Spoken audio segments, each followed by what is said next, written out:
welcome to Sacred Justice, a podcast that features discourse rooted in the pursuit of justice as sacred practice. Our weekly discussions reflect on current events, art, media, theology, and how they intersect with the movements for freedom and liberation. We hope that through these conversations, we can foster inclusivity by expanding our learning opportunities. We hope to cultivate digital community beyond the confines of our campus. And we hope to reconnect the church's social and spiritual callings. Join us for the journey. This episode contains language about suicide, suicidal ideation, and some of the challenges that come along with mental health journeys. Hello, everybody. Welcome back to our podcast series, Sacred Justice. I'm Mia McLean, and I'm here with Ben Boswell. And we are going to continue our very juicy conversation about Station 11 and some other things. But first of all, how are you doing today, Ben? I'm good. It's a beautiful day here in Charlotte, North Carolina. The sun is shining, and so just trying to kind of get myself into that summer feel. There's a feel. You got to get into the summer, and I'm trying to get myself in. I'm not really there yet, but I'm trying to, I put it on flip-flops and shorts in the afternoons, trying to make it feel like it's actually summer. But I haven't been to the pool. That will be kind of a key moment. Mm-hmm. So anybody who wants to invite me to their pool, go ahead right now. You can send me an email. I couldn't get into my community pool this year, so I'm looking for pools to get into. Okay. So yeah, just want to put that out there to the universe. Somebody add Ben to their, somebody get me a pool membership. Yeah. I don't want to just come on one time. I want the whole membership. I see. I'll be greedy about it. How are you doing? I'm good. We had a very busy weekend at the church this past weekend with this conference, stellar conference curated by Devin Green, who is a church member, and Devin is 19 years old. And I told Tara earlier today, Reverend Tara, I said at 19, I was on the couch watching House Hunters. What is, I was working, but I was not planning a conference. So At 19, I was carrying a rifle. Oh God. Oh, well, you were doing something also Army. very I was intense. In the Army. Yeah. But I was being ordered to do all the things I was doing. I wasn't planning conferences like Devin. Amazing. Yeah. It was incredible. Cute. Yeah, it was great. I had a whole kind of out of body experience being on Saturday because I was trying to be at two places at the same time, and I had a very busy day. There was an all-day conference that Devin had planned on LGBTQ allyship and what it means to be an ally. That was one of the most successful conferences we've ever had. Incredibly well planned, very well attended, getting positive feedback from people who were there. It's fantastic. So I was showing up there, but I also had an all-day retreat for churches that are a part of the Thriving for Racial Justice Lilly grant that we received as a church. We were one of those churches, of course, as you know, Gerardo and I started that grant. So, but we were lucky to also be a part of it as well. And so I was on that with our key lay leader, who's on that, Tara Harris. So it was the lay leader and the pastor of all the churches that are in the Thrive grant, talking about what all these churches are doing on racial justice and what they're learning as they walk down this journey. So it's a really cool moment for me to be, as pastor, to be doing both LGBTQ allyship and racial justice at the same time in the same building, even though I was on Zoom for one and in person with the other.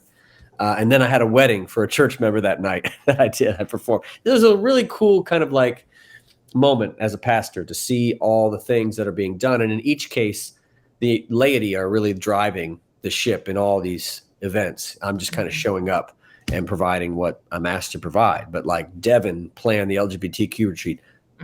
Tara Harris was on a panel talking about with other lay leaders, talking about what she's learned in what our church has been doing on racial justice. And then, of course, somebody else planned this wedding, and I just showed up and said a few words. But we had a bunch of staff people there as well. Amy and Tom and Carol and Rainey were there, and this is a really cool, fun time to connect with lay people and staff. So it was a really just good day. It was a good day. It was a really long day and a tiring day, but a good day for our church. Yeah. But a reminder that, we are doing things in the world and for the community that sometimes aren't as, people might not know about, maybe because they're not paying attention or they don't read the emails or whatever. Right. But these are affecting people's lives. I mean, we had so many visitors on campus on Saturday with this conference, people who have never been here before, but who are partnering organizations in Charlotte, Equality North Carolina, Transcend Charlotte, representatives from the Freedom Center for Social Justice. We had all these Alliance of Baptists. Bishop Tanya Rawls. Yes. Yeah. I mean, the partnerships that are being created. I told Devin, I was like, we need an event that brings together all the organizations, nonprofit and churches that are working on LGBTQ inclusivity work and justice work in the city. And we almost had Devin almost did it. We had Caldwell folks here from Caldwell Presbyterian, and so it's pretty awesome to see that. And you're right. A lot of people in the city wouldn't see that. They wouldn't understand that, or the church wouldn't see how we're. And this is what I keep saying. I think I mentioned this some other time. You and I guess we're probably talking in senior staff or something. This church is saving people's lives. Maybe not in the ways that we are traditionally have, but through our advocacy, through our support, through being a safe community and affirming community for people who have been historically marginalized from church, from white dominant spaces, from wealthy spaces. We're saving people's lives. That's ministry. That's gospel. Yeah. And it's always exciting to see that. Yeah. It's interesting. I was talking to the person who was tabling for Equality North Carolina, and they were like, do you all allow alcohol on campus? And I was like, why? And he was like, it's a really nice space. We would love to host an event here that kind of brings together some groups, and we can maybe bring together faith communities. I'm like, we would love to host you and partner with you. I said, I think our policy says something like we have to be a sponsor in the event and approve certain things. And I was like, we were happy to sponsor. And he was trying to say, well, we can make it a faith thing. And I was like, you don't have to make it a faith thing, because everything is faith and justice. They work together. So for the people out there who like to compartmentalize as if, spirituality is different from justice. Someone should preach that message. Yeah, I mean, somebody did kind of yesterday, but I love how you said kind of, like I kind of tried to do it. I know you did it, but some people might not have heard what you were doing. There's a lot to reflect on. There were layers. Yeah, I heard there were layers. I know what you were doing. But anyway, so he was like, yeah, we will. I'm like, it doesn't have to be explicitly a faith or a spirituality event. I said, whatever you're doing, if it's in alignment with what our mission is, which if it's Equality North Carolina, it probably is, then we are happy to sponsor the space and then, go through the process of having, alcohol or whatever. But I thought it was great. He had never been here before. And now he knows our campus, and he was like, oh, we can partner on a project. Well, and I was just so impressed also along those same lines that the person from Alliance flew in just for the conference. I just think that the commitment that these organizations have to this work is always just so impressive to me. And as our primary, denominational partner, our primary Baptist affiliation, it's nice to see Alliance folks here on our campus. And we hope to have, Reverend Elijah at some point here. We should, yes. Yeah, we need to. That'll be good. And so, I mean, I'll just also say, because a lot of people don't always hear the behind the scenes stuff, which is part of one of the reasons we do this podcast. But I learned through being on the Thrive call, the Thrive retreat, that there are a lot of churches out there who are doing things for racial justice that we have not even scratched the surface on yet as a church. And a lot of people look to us as the pioneers. Very few churches have white dominant churches have a whiteness course that people are going through, right? So they're looking at us, but then when Tara's on the panel and she's saying, well, here's some things that you all are doing that we're not doing, I was really impressed to hear that in one church, there's an effort where they have now started paying royalties whenever they sing spirituals composed by enslaved Africans.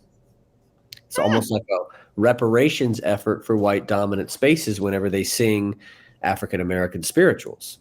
And I just thought, what a cool way to raise up that and to put that in the order of worship and to say, here we are singing this song just because, and we should acknowledge the contribution of where it came from and its continued ongoing spiritual power. A lot of the churches also have, at least 3 churches have taken part of their outreach budget and allotted it for repair. Now, we've given a gift to Restorative Justice Charlotte. No, it was not to Black Lives Matter. It was to Restorative Justice Charlotte. And it was squash that rumor now.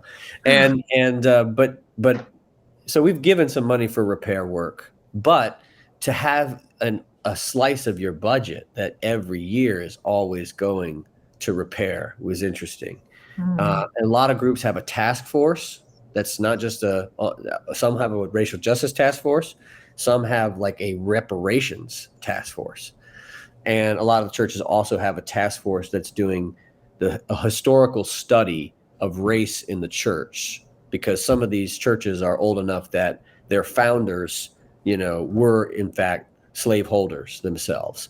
And so they're going back and excavating that history and working through it. I would just say I was impressed, and I think it's good for people in our church who listen to this podcast to know we're actually not always as on the cutting edge of racial justice as we think we are. We got a lot more work to do. Yeah. Oh, there's always work to do, which is a unfortunate segue. So we're going into our current events section, and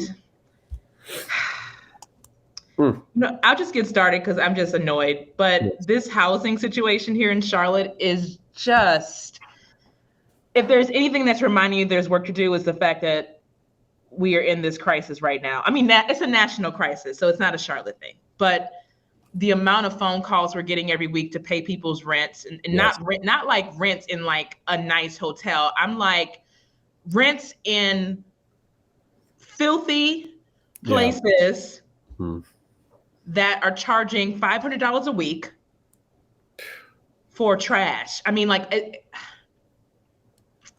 not sanitary, not clean, not on the human trafficking route, because as we know, Charlotte is number 7 in the nation for human trafficking, like a human trafficking hub, because I-85 cuts through here, and so you can really get somebody from Alabama to Virginia in like a day, right? We are number 7 in the country for human trafficking. I went to go pay this lady's rent, and she has 2 small children, and she's at one of the top like stops for human trafficking in this country. I mean, in Charlotte, and I'm like, this, and then I went to go get a receipt for somebody else's rent that I paid. Huge drug addict population, right? Which is we support addicts. I mean, we are not in a position to judge or condemn, and also it is unsafe to have your children in a place overrun with that culture right now. And so it just has been, and I'm reading this news about Brook Hill and the redevelopment that they've been trying to do, and the developer pulled out in February, and a new developer wants to come in and build, fancy apartments, as they're doing in many neighborhoods in the country. You're going into these impoverished neighborhoods and you're promising affordable housing, and then affordable housing comes and it's $1,800 a month for a 1-bedroom, which is not affordable. So I'm just I'm sitting with that today, and it's frustrating, and we keep getting these phone calls, and we are not a social services agency. We cannot provide wraparound services that people really need to solidify transitioning out of homelessness and poverty into something more stable. And I just am like, I don't know. I'm frustrated.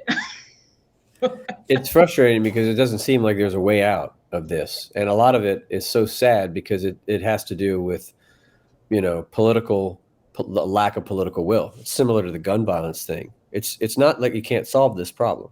No. This is a solvable problem. Mm. It's a problem that can easily be solved with the right political will. And it's also a problem that has to be solved over time. It can't be solved with one quick fix. You know, I always think about the churches that have given $20 million to buy a, you know, to build or to buy an old motel and refurb it into affordable housing units. They drop 20 million, which for a church is a huge amount of money, massive amount of money. And they create what, 80 units at the most, 80 units. We need 50,000. Yeah. You know, so, you know, you're talking about if every church in the city gave 20 million, it would not give 50,000 units. So we're asking churches to take on and fill in the gaps for, and I think those churches who are doing that are great, but I think they're just filling in the gaps created by a political system that is broken, that doesn't understand, that just is really okay with citizens living in squalor, right? So I think that's a real moral problem, a moral issue with the city. And everybody's, oh, is this intractable politics? No, it could be solved. It could be solved. It's not that hard. The other thing is it's just a lack of planning.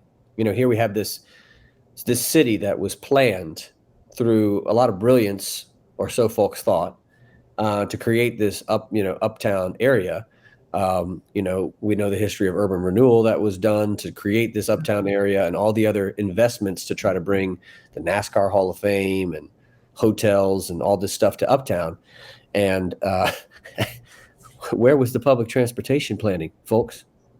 Y'all are 20 years out now from the city that we should have been 20 years ago before now. You're a generation and a half from when from the public transportation you should have built.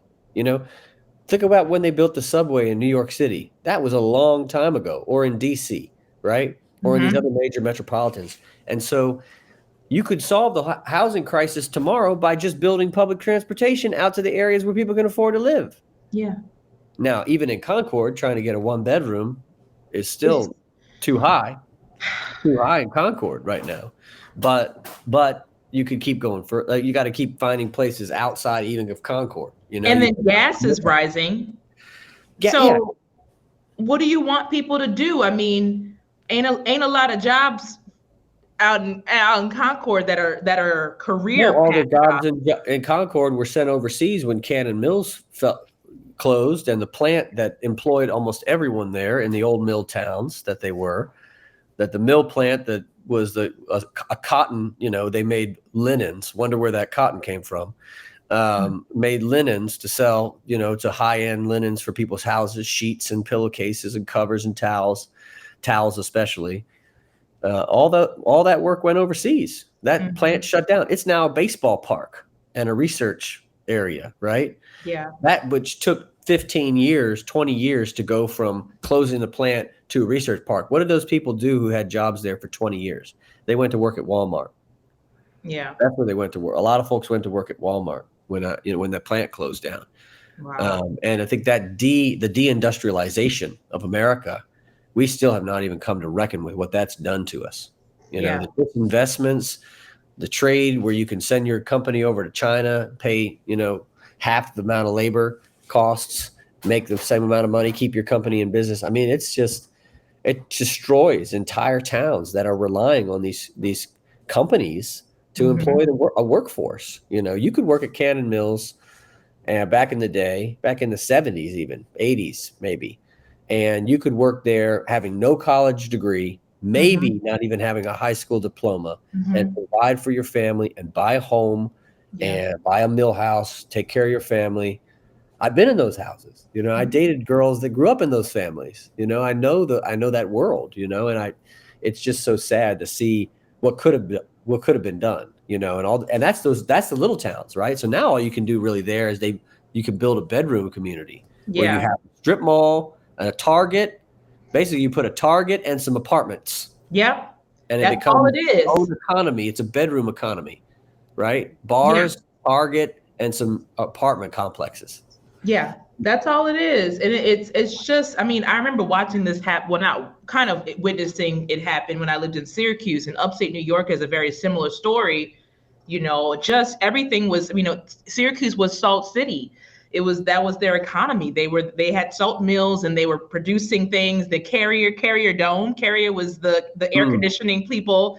And when they started outsourcing those jobs, most of my cab drivers were like 70-year-old men who were trying to make ends meet, right? Like in Syracuse, so it's a nationwide issue that I feel like if we try to tackle it city by city, we're never going to catch up, because it really needs to have some sort of national legislation coming down. This is absolutely out of control.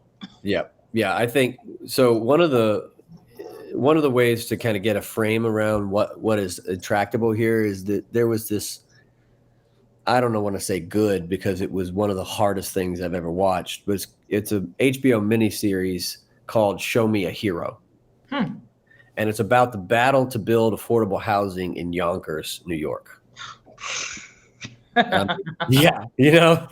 It's directed by David Simon, who of course I love, who also directed the Office, and it's about the mayor, the young mayor of Yonkers, New York, who finds himself engulfed in this like racially divided battle about the city's future and about affordable housing, and the way the residents come after him for proposing affordable housing initiatives. You get to see the demonic underbelly of what NIMBY, we keep calling it NIMBY. That sounds like way nicer than it is, right? Not in my backyard. Like that's somehow that there's like virtue in it. No, that's not virtuous, right? NIMBY, it sounds too nice for what's really going on there, right? People are hurting, people are dying, people are being excluded, people are, not having anywhere to live. So if folks want to watch something that really gives you a picture of what it takes to build affordable housing in a city like Yonkers, that's up north. Think about in Charlotte, right? What the fight would look like. It's really sad, and I'll just give you a trigger warning and an alert. The mayor kills himself in the end because it was that. Yeah. Wow. So it's rough. It's rough. Yeah. Whew. Well, what is your current event? I gotta do some. I gotta take some I need to do some family cleanup work here inside the tent, inside the Christian tent, and inside the Baptist tent, because this report came out. I think you've heard about this report, Mia, of the report on the Southern Baptist Convention abuse scandal, and it's a report of the cover-up, not the abuse. It's not a report of the abuse. We have that already, and it's horrible. It's horrifying. Now we have a report of the cover-up of the abuse. And I would say that we should, people should be surprised and aghast, but of course people are not. And it happened to the Catholic Church. And so a lot of people are saying, well, is it as bad as that? Yes, just as bad as that, just as damaging as that. And, it's an unbelievable story of people trying to protect an image and an institution over the bodies of mostly women and children, right? And instead of and somehow trying to protect what this organization was, when in reality, we have to reckon. I see debates about this all the time, and I always say the theology and the practice go hand in hand. You cannot distinguish the two from each other. There is something in the theology that allows for not only the abuse, but the condoning and the cover-up of the abuse. So the theology is bankrupt as well, and the theology has been bankrupt. Anybody in our church who grew up in a Southern Baptist church and doesn't know about the abuse did not grow up in the Southern Baptist churches that I've heard about and that I've been in. I just, they were abusive spaces. They were theologically abusive spaces. They were physically abusive spaces, emotionally abusive spaces. It's kind of like this member who called me to tell me about her experience at a funeral where there was a casket call by a fundamentalist preacher for an hour trying to get everybody saved at a funeral. And the theological manipulation and harm that does. And it shocked this person. They had to call and talk to me about it. They had to have like a pastoral care call about it. It was so horrible. So the chickens have come home to roost, as Malcolm X said, for the Southern Baptist Convention. But of course, it begs the question for us as a church that has a very clear safety protocols regarding children and some very clear HR protocols related to abuse, which keeps people safe. And we would not tolerate that here. However, our name is associated with that same name. And we were historically connected to the Southern Baptist Convention. It's where we came from. We left, but they kicked us out. And so that word, that word in our name has its same root, that Baptist word. And I can't tell you how many people have called me after that this abuse report came out, the cover-up report mostly. The abuse report's been going on for a while, but the cover-up, and said, when are we taking Baptist out of the name? Reopening that conversation. I know a lot of people don't want to talk about that anymore because they feel like we've been down that road. But one person said, I just thought they put it so well. And there are, by the way, I just want everybody to understand, like, this is not new people that want us to take Baptist out of the name. These are lifelong members who grew up here who think it's time to change it and who have thought that for a while. And I can tell you who they are if you want to. You just got to ask me personally. But I won't put their names out on a podcast. But one person put it in this way. It's just so powerful, especially when you think about our work on marketing and branding and trying to grow and attract people who want to be a part of an inclusive community in a time of church decline. Why would we leave a word in our name that says danger, run away? Woo! I'd never heard it put that way. Yeah. But now the word doesn't just mean, conservative, stuffy, doesn't drink, doesn't dance, doesn't have fun, is all about hellfire and damnation, is all about, conservative politics, evangelical politics, moral majority, Jerry Falwell, all the things that go with the word Baptist that are horrific and have nothing to do with who we are.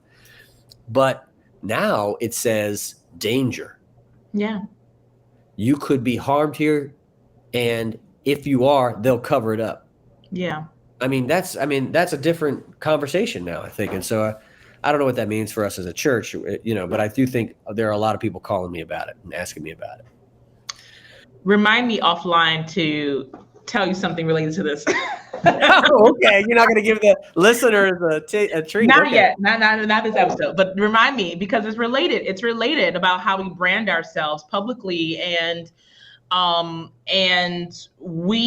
know that this particular church is very, very tied to its foundation, its roots, and the founders, and the stories and everything. And I think part of that is because it's so young compared to other places, that we literally have living church members whose parents were founders, or at least grandparents or something, right? Or at least part of we still have living members who have founders. Yeah. Right. So there's this marriage to it that it's understandable. And also we got to start to separate ourselves from those wonderful, the stories are fine, but some of the things that came along with the stories, they got to go for us to move forward, because the Baptist thing, it's time. It's time. It's time. Well, and the thing is, reminder that it doesn't reflect who we are, not just theologically or politically or whatever. It doesn't reflect who we are from who our members are. Yeah. When I got here, in that packet, I think you've seen it, the profile that our church did looking for a new pastor, it was already more than 50% not Baptist then. And that's when I got here. Now we haven't had a majority Baptist joining class in 6 years, which means that the people who are at the core don't even have a rooted connection to Baptist in their heritage, let alone have any connection to that word in our name. They couldn't care less. Mm-hmm. They come from Catholic and Presbyterian and Episcopalian and Lutheran backgrounds, or no background at all in a church, And so I think it doesn't even reflect who our members are anymore. The ecumenical community that we are, which Steve used to say we're a Baptist church, an ecumenical church in the Baptist tradition, kind of like we're Wake Forest University or a hospital or something. But yeah, we're ecumenical. We don't need to say in the Baptist tradition, And I think that's the other thing. I think people are afraid that we will lose some sense of who we are, but that word doesn't actually describe who we are. And we're not going to suddenly stop being congregationally led if we took the word Baptist out of the name. That congregational polity is part of who we are. That's not You can going just be Myers Park Congregational Church. to look at you trying to make us UCC all the time. You just keep trying to make us UCC because you got your ordination I will through not there. rest. You know, well, but see, we're trying to make you Baptist. So you trying to make us UCC. We try to make that's the way people have always done in America. You try to make me Methodist. I try to make you Baptist. Mm-hmm. It's back and forth. Yeah. So, yeah. Well, I mean, there's more there. There's more there, but yeah, we have to move on. Yes, we do. Okay, Station 11. Okay, so last week we talked a little bit about it and sort of our initial reactions to the show. I'm so obsessed with it. I want to hear, because you preached a sermon yesterday at the time of recording this called, what was it called? Mia, that is wow. Wow. All I can think of is you were in the service. You were across from me.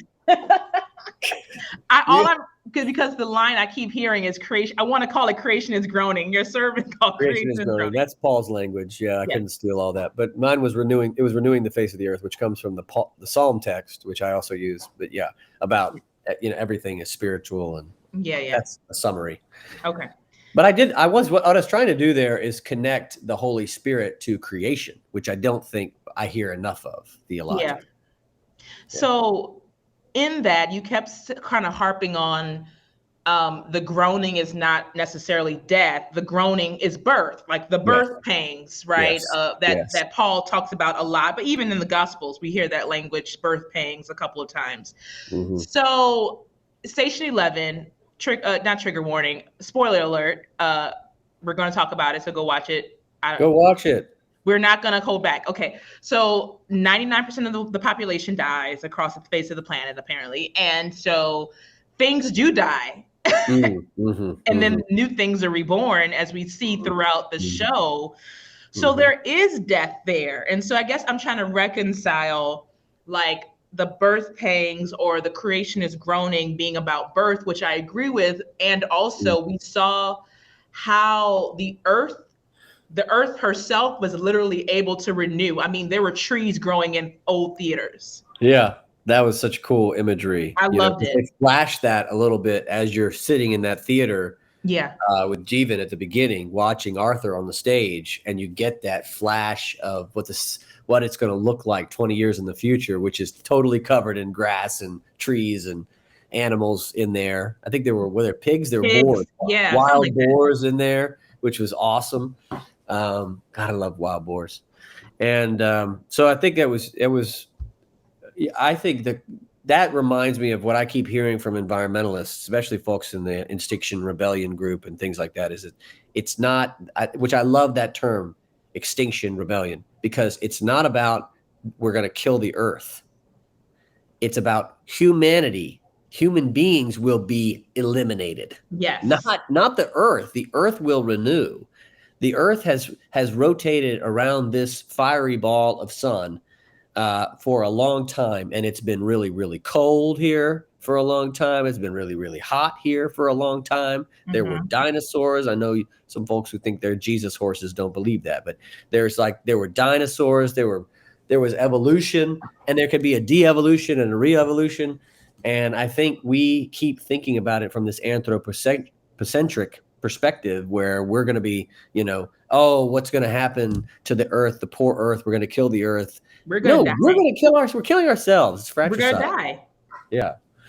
And so, but the earth will renew, and the earth will go on without us. And it's almost like, I felt a lot of that in Station 11, like the virus. And I thought about that a lot when COVID hit, that the virus was in some ways like it is already creation reacting to our misbehavior. That's right. It's creation saying, look, Station 11 is not that far off now that we've been through COVID. Like it used to be, you would see a movie about a virus and you'd be like, oh man, nobody gets viruses. They always talk about a new virus. Nobody gets it.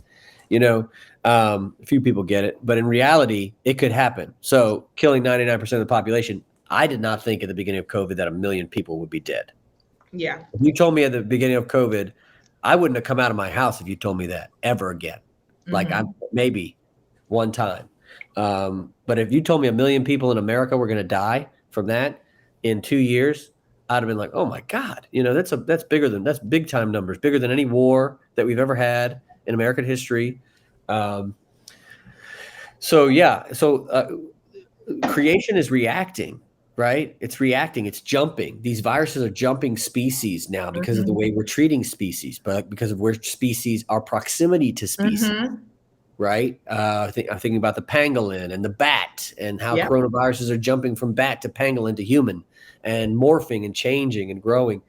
And so creation's reacting to us, and it's clear it could kill us now. Like, I don't know if you ever watched M. Night Shyamalan's movie. I love M. Night Shyamalan. I know people think he jumps the shark and stuff, and it's not real, but I always think the premises are like a lot of fun, which I talked about The Village, that movie that he did in a sermon a while back.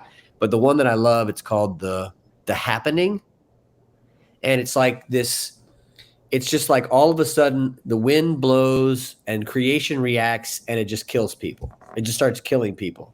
Like, and it gets into their brains and then they kill themselves. Like it's something that like something in the air, a virus or something in the air that gets into people and they just die. They jump off a building. So people just all over the earth start committing suicide. Wow. And then nobody understands why.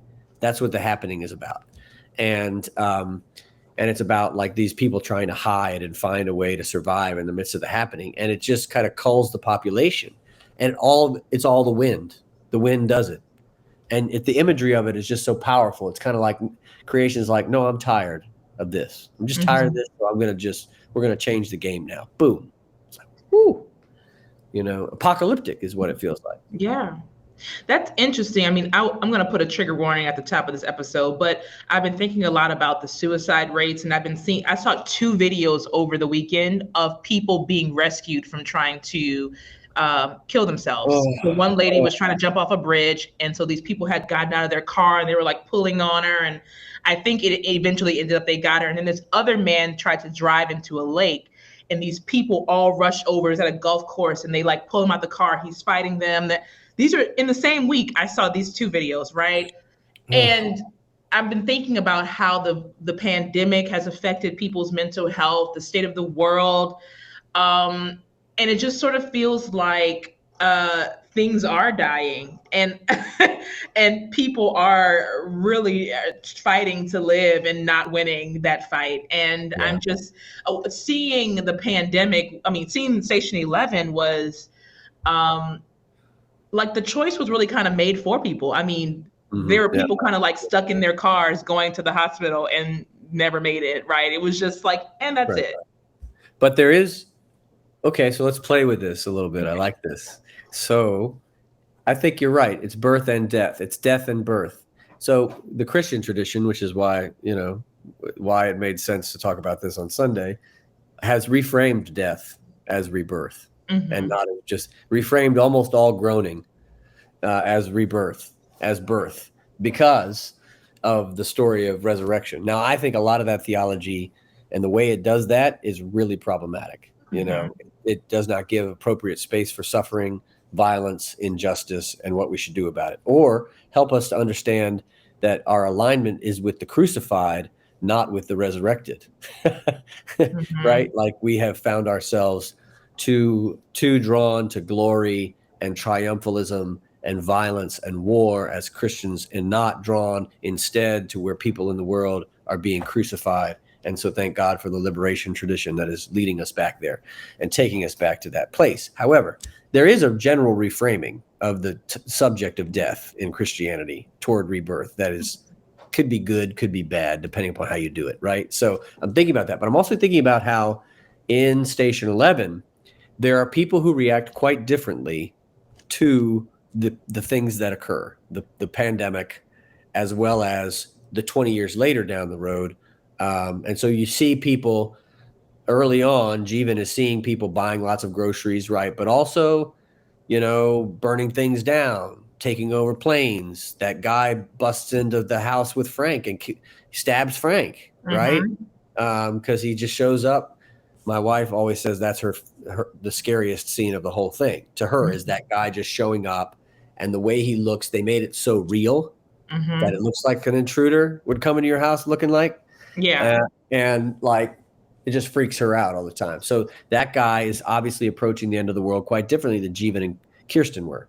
And then 20 years later, we have subsects who are reacting to the death of the world or this in a new way. And so I think about the prophecy and the way the prophecy is lived out by Kirsten versus the way the prophecy is lived out by the prophet. I remember his Tyler. Yeah. So Tyler gathers a group of children, right? And in the book, it's much worse what he's doing to the children. Thank God we didn't have that. But it's much worse what's going on with the children. But these children do these like suicide missions, right? And what's their philosophy? Like never go back? There is no before. There is no before. Yeah. There is no before. Right. So there's one group that's saying there is no before. And sometimes I really want to be in that group because I like that path. Yeah. Then there's Kirsten's group that goes with the traveling symphony and they're creating a new world and they're doing Shakespeare. So of course there's a before for them. Yeah. Right. And they talk about their families and their loved ones and they remember and they tell stories and they, and they're they birthed a new world, but they're still talking about what died, what they lost. Whereas this group has decided there is no before. Yeah. We don't care about what happened beforehand. So we're cutting ourselves off from the past. And then there's the more unhealthy, the Museum of Civilization. And this is where they're preserving the past so that they can rebuild the world and make the world in the image of the past, right? And so Arthur's best friend from his theater days turns out to find himself at the Museum of Civilization, and he's built this like museum preserving all the things from the past. And of course, the prophet and his children want to blow up the Museum of Civilization. Why? Because they want to cut off things from the past. So I see, let me make a typology. I hate typologies, but let me make one. Okay. You've got these three choices, right, of how to face the apocalypse. One is to cut yourself off from all the past and say there is no before and be violent and whatever. One is to try to preserve the past in a museum.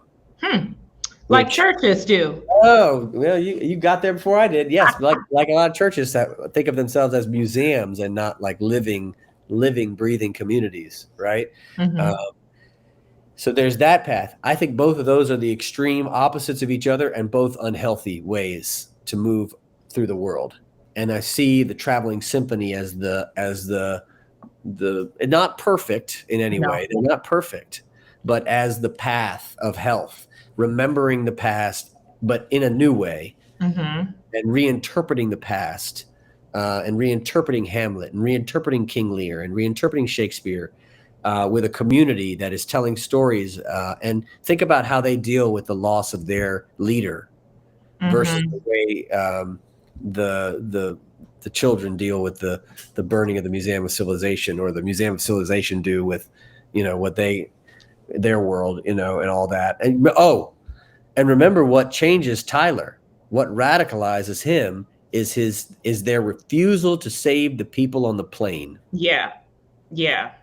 So I think about all these kids growing up that are his age right now in this country that watched us refuse to protect the vulnerable, those with immunocompromised, the elderly, minority communities that were hit harder by COVID.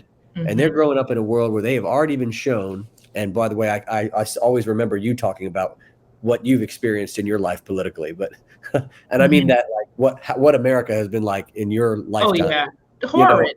What your generation has experienced. Now we got this group like my daughter's age, the group younger than you, right? 2 generations under you. What are they experiencing? They're experiencing a country that doesn't give a damn about certain groups of people, and has made it explicitly clear. Not only does they don't give a damn, they're willing to just watch them die. Yeah. Rather than put in a mask mandate or, a vaccine mandate or these other things that could have saved us all from the very beginning, right? Yeah. And I just think that's what radicalizes Tyler is the same thing, is people so afraid of their own health that they refuse to allow the people to come off the plane.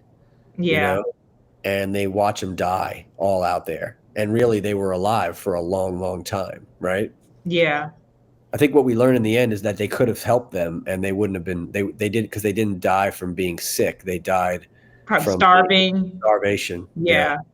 Some of them probably were sick, but that one man who had He wasn't. Yeah. survived, I mean, he would have probably been immune by the time they got him off the plane if they would have cared. But They could have quarantined him for a while, right, which is what they did to other groups, So right, they, for whatever reason, they were heartless toward that group, and that radicalizes Tyler to go anti the community, and he shuts off the Museum of Civilization, which again shows how that they're really just opposite reactions to the same thing.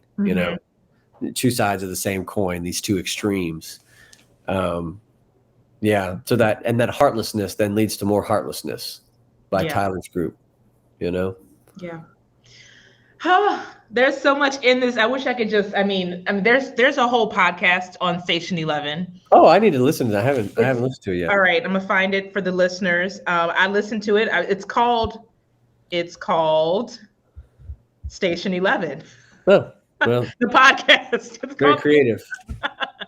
That was it's 11 episodes. Of course, I listened to it and then I watched the show again. But it's hosted by a couple of people who host other things. Like they have their own lives and own platforms. But I really enjoy. And they talk to the director. They talk to a few of the actors. They talk to like the music person who does the orchestration about how they came up with that theme, the theme that we kept hearing over and over again.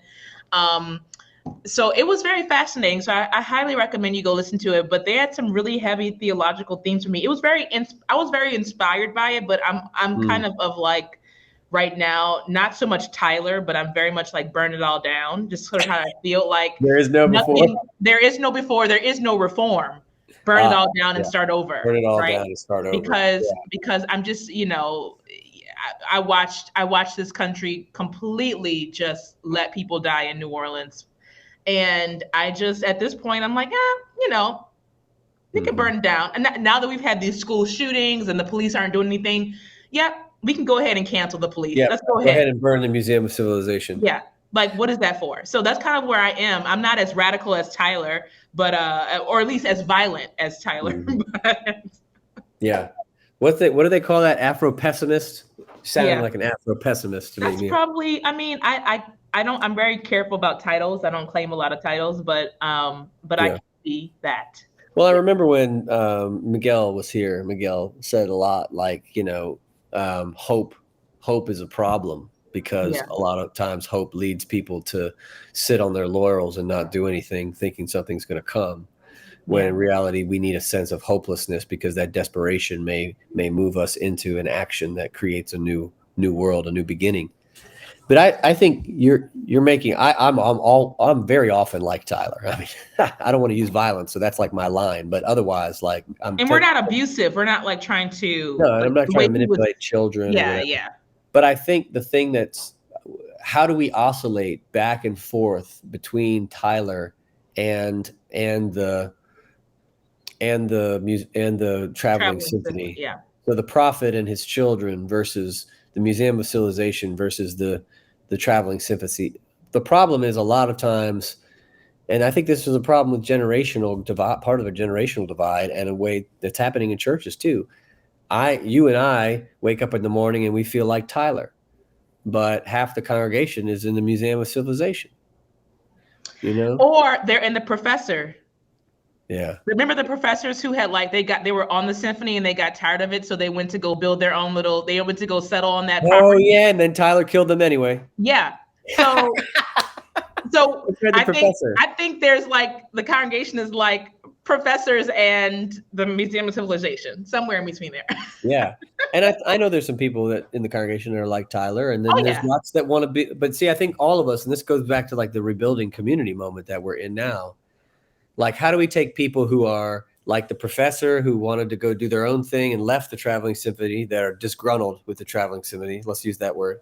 Then we've got Tyler, and their group is like, just burn it all down because it's been broken forever and it's not going back. There is no before. Burn it down. And then the Museum of Civilization people still trying to preserve this, old world, even though it's gone. How do we get those three groups of people, the burn it down, the professor group, and the museum people, to go back into the symphony, to build the symphony, to see the vision of community that the symphony is, which to me is always I know they didn't make it perfect, but it's an idealistic image to me. Mm-hmm. It's idealistic to imagine a group of people from many different backgrounds coming together and creating a life with each other, Yeah. creating chosen family, at that size, maybe 2 or 3, but at that size, 40 people or so, and then performing these beautiful plays and music and understanding their lives as people who bring art and joy and life and celebration to people, which is what we try to do with worship. I thought of every time they really could have been a traveling worship, Yeah. They group. were a church. Yeah, they were a church, they were a community, and they were trying to bring church everywhere around, Yeah. The lack of religion in it is actually helpful in seeing the religious aspects to it because it doesn't get cloudy that way. But how do we get people to see the vision of community that can be possible in a traveling symphony instead of spending all their time in the Museum of Civilization or wanting to go over and with the professor, and that's the work that we have to do.